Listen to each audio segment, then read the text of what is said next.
Hello, Prashant Patel. I'd like to purchase the property you have on Whispering Pines, Albany, Georgia. This property is listed on the internet. It's up for sale, and my friend been calling. He's been asking questions about it. He's been getting the stories, been reported back to me. He's saying, Luke, look at this property. Look at the traffic. Look at the neighbors. You know who goes here. This is a good one for you. We should work on this together. And so I've been looking at it. I've been studying it.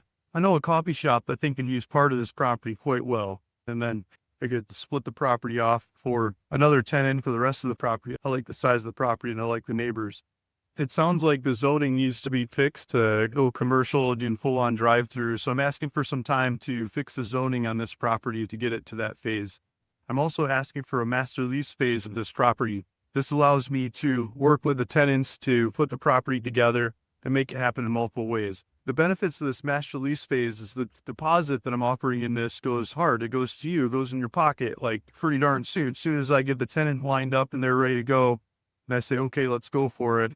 That deposit, you can pull that out and put that in your pocket. It's above and beyond the purchase price, not attributable to the purchase price. I'm also offering to pay the commission on this transaction, the seller's commission. So to you, Mr. Patel, they'll pay the commission and you get that paid without waiting for everything to happen out in the future. Another benefit to the seller. I'm also offering to pay the taxes along the way as we go to the master lease phase of this offer.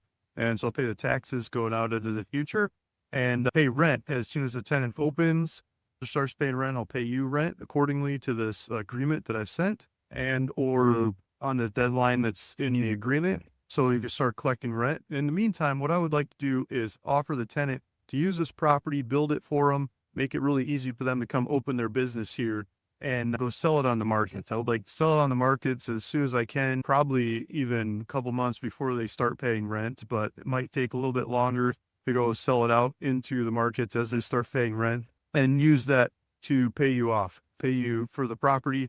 So that's the plan. If I can line up a tenant for each side, I think it'll go even easier and even faster.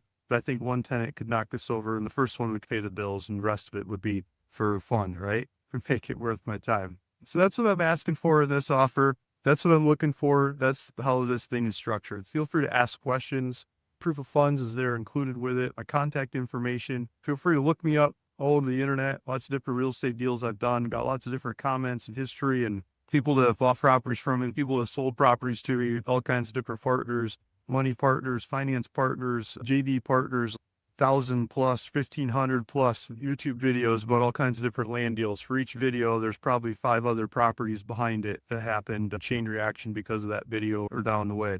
Not so many views, but a lot of awesome subscribers on this YouTube channel. It's ruralvacantland.com. If you go back to ruralvacantland.com, you can see 2,000 plus properties I bought and sold over time, smaller dollar properties, maps and information. You can see county records and stuff if you want to look them up. You can see me in the histories of those properties, what I bought them for, what I've sold them for. You see if I've made improvements or whatever, split the properties multiple different ways, and it's done lots of things to the properties. For the larger dollar properties, you can look them up in county records. I've traded properties all across all the states themselves, Georgia as well, Albany, around Albany too. I bought, sold in lots of different ways. So the bigger dollar ones I run through brokers. They're usually on Crexy or on LoopNet and use a bunch of different brokers depending on what that property is and the relationships to that property. And I try to take them back to the same broker. If I'm buying land from them, I try to take them back. They like to sell triple net. They go try to get them back to the same people who'll sell triple net later on. So you'll see a lot of different brokers there too. Feel free to look me up that way, ask questions, let me know if I can help.